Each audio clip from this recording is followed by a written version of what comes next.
She said, "I'm making a pros and cons list about our relationship."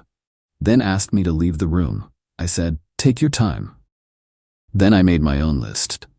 It had one word, the note she found when she finished her list. I, 29 male, came home Thursday at 6:15 p.m. to find my girlfriend of 3 years sitting at our dining table with her MacBook, a leather journal, and 3 different colored highlighters spread out like she was preparing for the bar exam. "Oh good, you're home," she said without looking up. "We need to talk." I set down my work bag. "What's going on?" She finally looked at me. Dead serious. "I've been doing a lot of self-work with my therapist, processing my attachment patterns, examining my relationship patterns, really diving deep into my emotional needs. The therapy I paid half of through our shared expenses account. The therapist I'd never met because she insisted therapy was her sacred space." Okay. "And Dr. Reynolds suggested I make a comprehensive pros and cons list about our relationship, to really examine whether we're compatible long-term or if I'm just comfortable." I stood there. 3 years. Living together 18 months, talking about getting engaged next year. And she needed a list. "When did you decide this?" "I've been working on it for about 3 weeks. I have notes, but I need uninterrupted time to really organize my thoughts and make a final assessment." Assessment. Like I was a quarterly earnings report. "So what do you need from me?" "I need you to leave, for the evening. Maybe go to your brother's? I need complete space to process this without any external pressure or influence on my decision-making." "You want me to leave our apartment?" "It's not personal. Dr. Reynolds says this kind of work requires solitude, and..." "How long do you need?" "I don't know. 4 hours? 5? However long it takes. I'll text you when I'm done and we can discuss my findings." Her findings. About whether I was worth keeping. "Yeah, okay, I'll go." She actually smiled, relieved. "Thank you for being so understanding. This is really important for my growth." I grabbed my keys and wallet. "Take all the time you need." Drove to the coffee shop down the street. Sat in my car in the parking lot for maybe 15 minutes, just staring at the steering wheel. 3 years. And I was being sent away like a kid so the adults could talk. Then something clicked. Cold and clear. I pulled out my phone, opened notes, created a new list. Title, pros and cons of this relationship. I typed one word, done, screenshot it. That was my list, complete. Drove back to the apartment, let myself in quietly. She had AirPods in, totally absorbed in her laptop, didn't even hear me. Classical music playing. She'd lit her focus candle. This was a whole production. Went to the bedroom, packed a duffel bag, clothes, toiletries, laptop, chargers. Grabbed my important documents from the file box. My birth certificate, passport, social security card, all the stuff that was mine before her. The lease agreement was in there too. Flipped through it. Signed by me. Lease term, 1 more month, then month to month.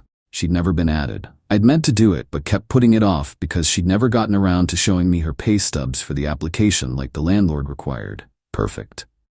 Took my screenshot of the list, airdropped it to the laptop she was working on, left my keys on the kitchen counter. Walked out. Got to my brother's place at 8:47 p.m. My phone started buzzing at 9:23 p.m. Her, "Where are you?" "Did you leave?" "I'm done with my list, we need to talk." Her, "This is really immature. You can't just leave because I asked for space. I'm trying to do healthy relationship work, and you're sabotaging it." Her, "Answer me." I turned off my phone and went to sleep. Update 1 Friday morning. Turned on my phone. 31 texts. Not all from her. Her best friend, "What is your problem?" She called me crying at midnight. Her best friend, "She was trying to be mature about your relationship." Her best friend, "And you just abandoned her?" Who does that? Her best friend, "She said you sent her some weird note and left. Real mature." Her best friend, "You need to go home and fix this." Didn't respond to any of them. Got ready for work. My brother made coffee. "So," he said, "what exactly happened?" I told him. The whole thing, the list, her needing space, my one-word response. He was quiet for a minute. Then, "That's cold, man." She asked me to leave my own apartment so she could grade our relationship like a term paper. Fair point. Work was fine until 11 a.m. when my desk phone rang. Not my cell, my desk line at work that almost nobody has. "Hello? What the hell is wrong with you?" Her mom. "I'm at work. Can this wait?" "No, it cannot wait." My daughter called me sobbing this morning. She said you walked out on her for trying to work on your relationship. That's one way to describe it. She was being thoughtful, trying to make an informed, mature decision about your future together. By making a pros and cons list about whether I'm good enough, while I waited in exile. She has anxiety. She needs to process things methodically. You know this. I do know this. That's why I made my own decision, methodically. By abandoning her? By concluding that someone who needs a spreadsheet to figure out if I'm worth their time isn't someone I want to be with. How dare you? I have to go. I'm at work. Hung up. My coworker 2 cubicles over was staring. Everything okay? Girlfriend drama. Ex-girlfriend drama. Damn. Sorry, man. Lunch break. My phone rang again. Her dad this time. Answered. Yes? We need to talk about how you're treating my daughter. I'm treating her like someone who asked me to leave my apartment so she could evaluate whether I'm adequate, which is to say, I'm not treating her like anything anymore. That's not what happened. She was trying to make a pros and cons list. I know, she told me. I made my own. Mine was shorter. You can't just leave her high and dry like this. She has nowhere to go. She has parents. That's not the point. That's exactly the point. The apartment's in my name. She's not on the lease. She wanted space to think. I gave her infinite space. You're being incredibly childish. I'm being incredibly clear. We're done. She can come get her stuff this weekend. She's not getting her stuff. That's her home. No, it's my apartment that she was living in. Big difference.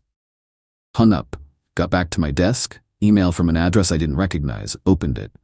Hello, this is Dr. Reynolds, your partner's therapist. She's shared your contact information with me as an emergency measure. I understand there's been a significant rupture in your relationship, and I'd like to offer a joint session to help both of you process. Deleted it. Then blocked the email address. Her therapist was now directly contacting me? Boundaries much? That evening, got to my brother's place and found her car in the driveway. She was sitting on the front steps. We need to talk, she said, standing up. No, we don't. Yes, we do. You don't get to just end 3 years like this. You were literally about to end 3 years with a list. I just beat you to it. That's not. I wasn't going to end it. I was trying to understand it better. By evaluating me like a used car. It wasn't like that. What was on the cons list? She blinked. What? Your cons list. The reasons I'm not good enough. What were they? I never said you're not good enough. Then why did you need the list? Because I needed clarity on some concerns I've been having. What concerns? She crossed her arms. That's between me and my therapist.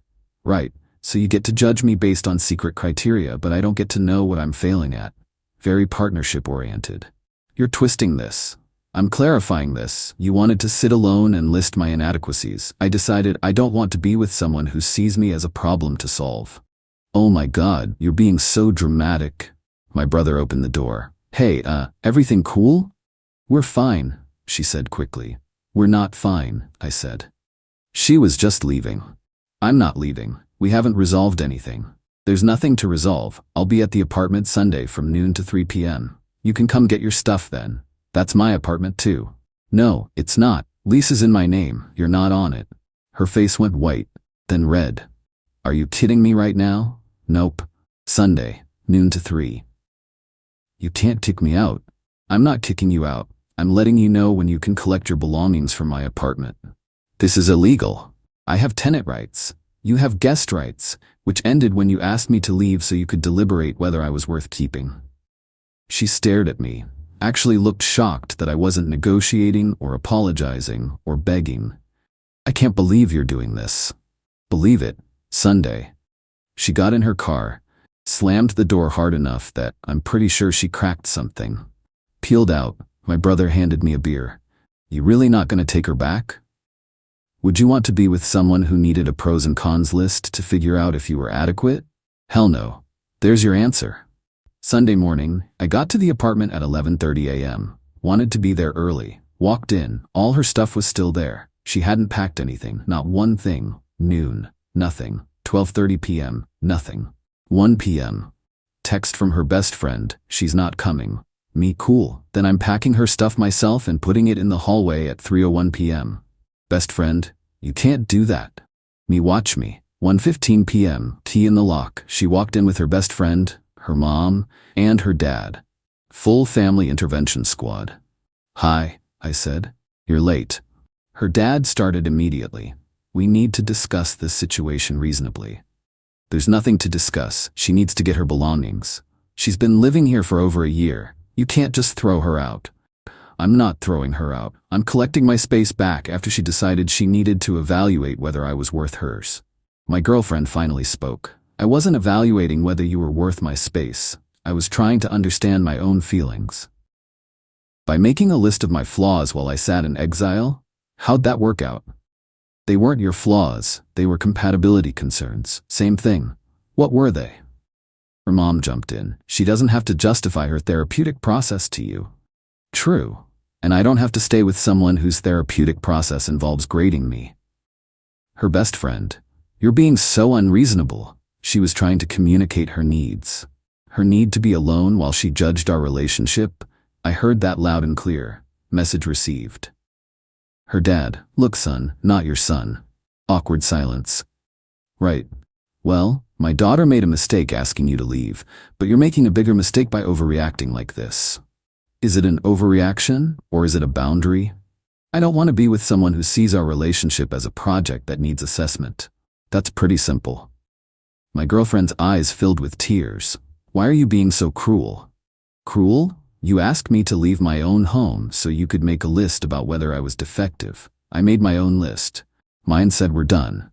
"How is that cruel?" "Because you didn't even try. You didn't fight for us."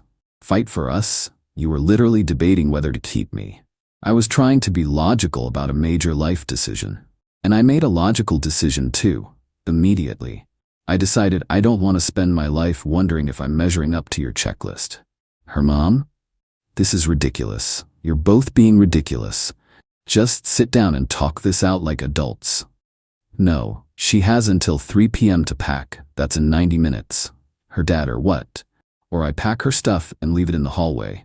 "That's illegal." "No, it's not. She's not on the lease. She's a guest who overstayed her welcome." Started pulling boxes out of the closet, the ones I'd saved from when I moved in. Started packing her clothes from the bedroom. She followed me. "Stop, you can't just, this is insane." "What's insane is asking your boyfriend of 3 years to leave his apartment so you can score him like a test." "It wasn't scoring, it was processing." "What were the cons?" I asked again. She wiped her eyes, looked at her mom, back at me. "Fine, you want to know? One was that you're too comfortable. You don't push yourself. You've been in the same job for 3 years without trying for a promotion." "I like my job." "Exactly. You're not ambitious enough." There it was. "What else?" "You don't make enough money for us to have the lifestyle I want in the future. I make $73 a year. And I want to live in a nice house eventually, with a yard, kids in good schools. Your salary won't cover that." Her mom looked uncomfortable. Her best friend was staring at the floor. Her dad opened his mouth, then closed it. "What was the third one?" I asked. She hesitated. "Come on, you already told me the other two. Might as well complete the set." "You're too settled. You don't want to travel or have adventures or do anything spontaneous. You're boring." I nodded slowly. "So I don't make enough money, I'm not ambitious, and I'm boring." Those were just concerns. The pros list was way longer. "How long?" "What? How many pros?" 11. 11 pros, 3 cons, and you needed 4 hours alone to figure out if I was worth keeping. Her best friend tried to save it. "That's not fair." She was trying to be thorough. She was being thorough about her ambivalence.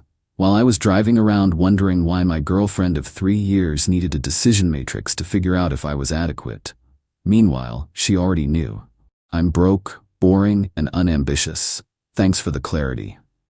My girlfriend's face crumpled. "You're making it sound worse than it was." "Am I? Because it sounds like you've been mentally shopping for an upgrade while I thought we were building something." "That's not true." "Then why the list?" "Because my friend from college just got engaged, and he's a lawyer, and they're buying a house, and I started thinking about what I want for my future, and whether—" She stopped, but the damage was done. Her mom actually winced. "Whether I could give you that," I finished. "Whether I was successful enough, rich enough, exciting enough." "That's not what I meant." "Yeah, it is. And you know what? That's fine. You want a richer, more ambitious, more exciting life. Go find it. But you're not gonna find it in my apartment anymore. Packed 3 boxes in 40 minutes. Her parents and best friend helped, all of them silent now. The energy had completely shifted. When they were done loading her car, she stopped at the door. "I'm sorry," she said quietly. "I didn't mean for it to go like this." "How did you mean for it to go?" I thought you'd understand, that you'd want to work on things with me." "Work on what?" "Making more money, being more exciting, becoming someone different so I'd score higher on your list." "No, I just wanted us to grow together." "You wanted me to grow into someone else, someone richer, more ambitious, less boring.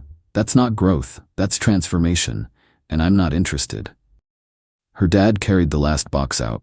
Her mom touched her shoulder. "Come on, honey." She looked at me one more time. The list had 11 pros and only 3 cons. You were still winning. "This isn't a competition, and you don't get to grade me." They left. I locked the door. Changed the locks the next day. $180 for a mobile locksmith, but worth it. Got a text that night from her. "Can we at least talk about this?" Me, no. Her, "You're really gonna throw away 3 years over this?" Me, "You were about to throw away 3 years because I don't make enough money and I'm boring. I just got there first." Her, "That's not what I said." Me, "That's exactly what you said. In front of witnesses." She didn't respond. Update 2. It's been a week and a half since the apartment clearing. Things have predictably escalated.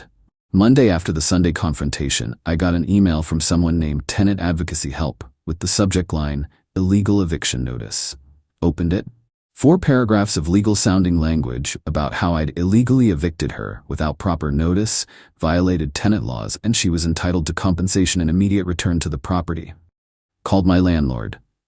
"Hey, weird question. My ex-girlfriend who was staying with me is claiming I illegally evicted her. She was never on the lease. Am I in trouble?" He laughed. "No, you're fine. She have anything in writing showing she paid rent?" "No. We split costs, but it all came from my account." "Then she was a guest. You can ask a guest to leave anytime. Tell her to pound sand." "Thanks." Forwarded the email to my ex with one line. Spoke to the landlord. "You were a guest. This is harassment. Stop." She called immediately. I didn't answer. Left a voicemail. "You can't just decide I was a guest. I lived there. I contributed. You're stealing from me." Deleted it. Tuesday, her best friend showed up at my office.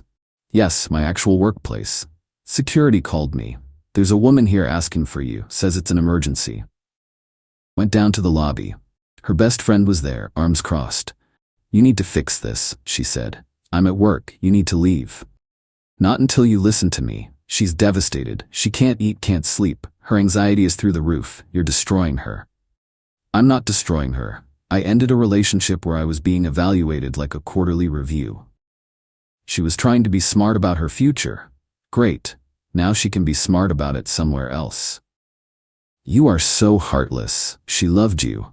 She loved the idea of me being richer and more successful. I'm neither of those things. We're incompatible. That's not what she meant. That's what she said, in front of 4 people. Her best friend's face twisted. "You recorded it, didn't you? You're going to use it against her?" "I didn't record anything, but I remember it very clearly, as do her parents, I'm sure." "You're such a piece of..." Security guard stepped forward. "Ma'am, you need to leave." She glared at me. "This isn't over." "Yeah, it is." She left. I went back to work. My manager called me in an hour later. "Hey, everything okay?" Security said there was an incident. "Ex-girlfriend drama, it's handled, won't happen again." "Okay, just keep personal stuff out of the office, yeah?" "Absolutely." That night, I got home to find my ex sitting in her car outside my building. Pulled into my parking spot. She got out and walked over. "We need to talk." "No, we don't." "Yes, we do. You can't keep avoiding me." "I'm not avoiding you. I'm moving on. You should do the same." "I can't move on. You threw me out with no warning."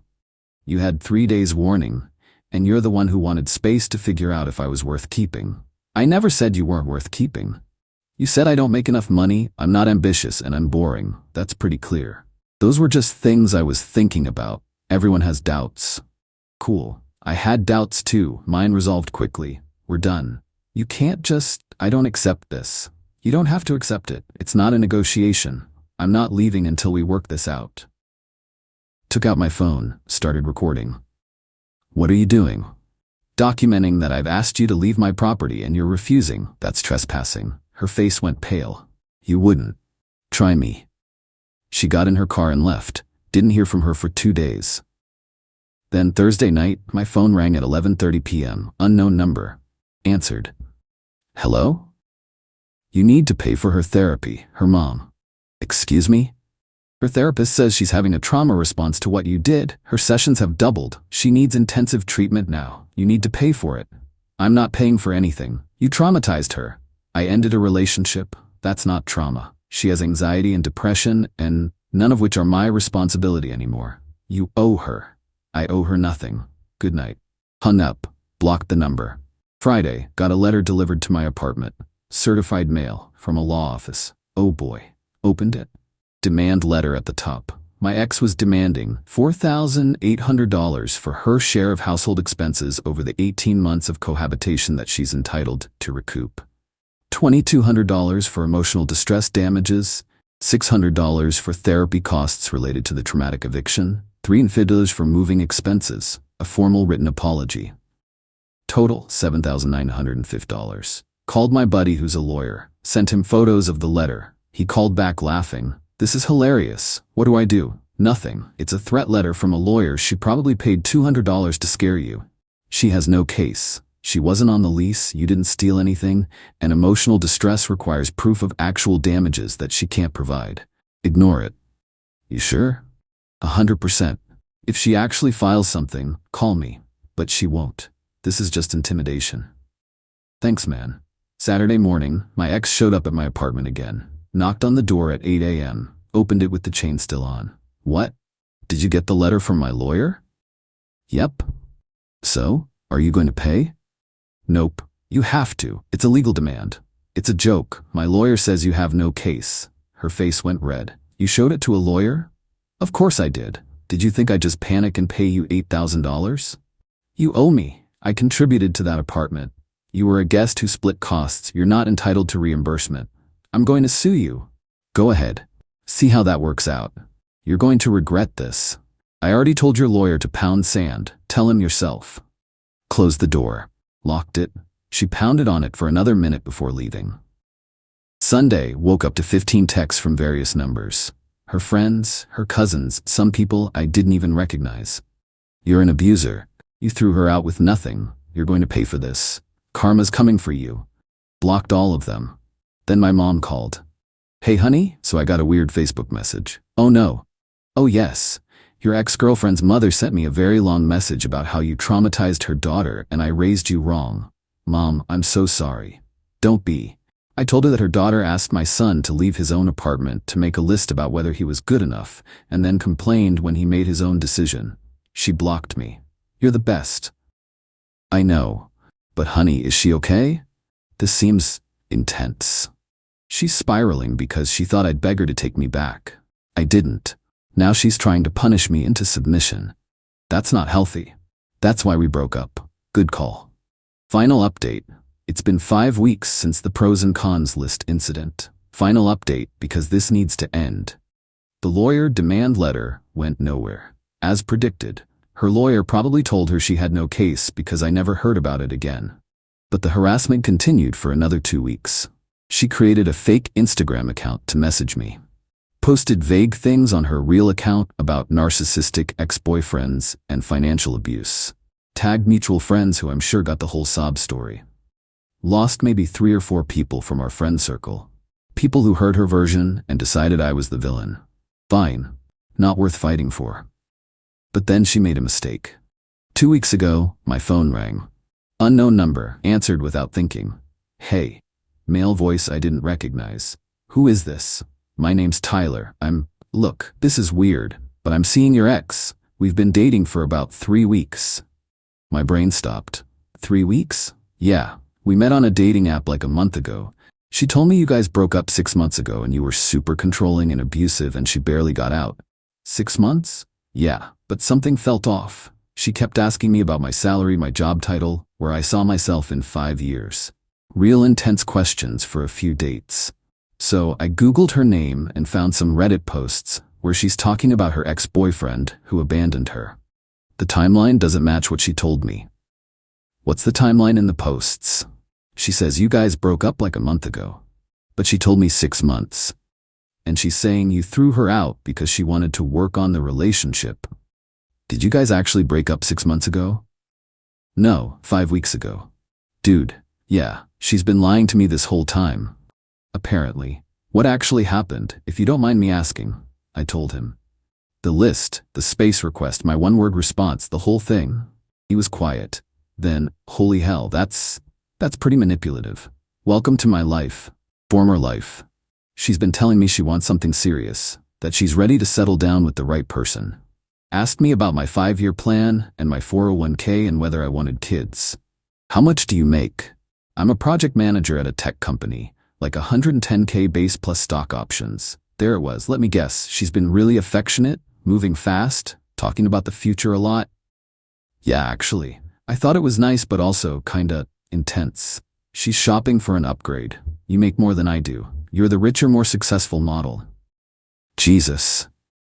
Sorry, man, but yeah, that's who you're dating. Not anymore. Thanks for being straight with me. No problem. Good luck. He hung up. I sat there for a minute, then I laughed. Actually laughed. She'd moved on in less than 3 weeks. Was already love-bombing someone new, lying about our relationship timeline, hunting for someone who checked her boxes. The pros and cons list wasn't about understanding her feelings. It was about justifying the upgrade she already wanted. I texted my brother. She's dating someone new, has been for 3 weeks, told him we broke up 6 months ago. Him, wow. Bullet dodged. Missile dodged. That night got a text from Tyler, I broke up with her. She lost it. Crying about how she's been abandoned twice now. Tried to get me to change my mind. I told her I don't date liars. She called me immature, thought you'd want to know. Thanks for the update. Appreciate you reaching out. No problem, man. Sorry you went through that. The harassment stopped completely after that. I'm guessing she's too busy finding the next candidate. Heard through the grapevine. Tyler actually stayed in touch. We got coffee last week. She's back on all the dating apps with a very specific filter. Men making 100k plus. She moved back in with her parents because she couldn't afford rent on her own. Her best friend apparently got tired of the drama and distanced herself. She's telling people I wasted 3 years of her biological clock. Meanwhile, I'm good. Really good. The apartment feels like mine again. Repainted the living room. Got a dog. A rescue mutt who's the chillest roommate ever. Started dating again about a week ago. Nothing serious yet. But there's someone I've been talking to who seems cool. She's a veterinarian, makes her own money, owns her own place. We had coffee twice. She didn't ask about my salary or my job title or my 5-year plan. We talked about books and travel and stupid stuff that made us laugh. Second date, she asked what happened with my last relationship. I told her the truth, the whole thing, the list, the done response, everything. She was quiet for a second. Then she said, "That's the healthiest boundary I've ever heard." Yeah. She was treating you like an investment portfolio. You opted out. That's strong. We're going out again this weekend. To everyone who said I overreacted, a woman who loved me wouldn't have needed a 4-hour solo session to figure out if I was worthy of her time. She would have talked to me like a partner. To everyone who said I was too harsh, I gave her exactly what she gave me, evaluation and rejection, just faster. My list still has one word on it. Done. And I'm good with that.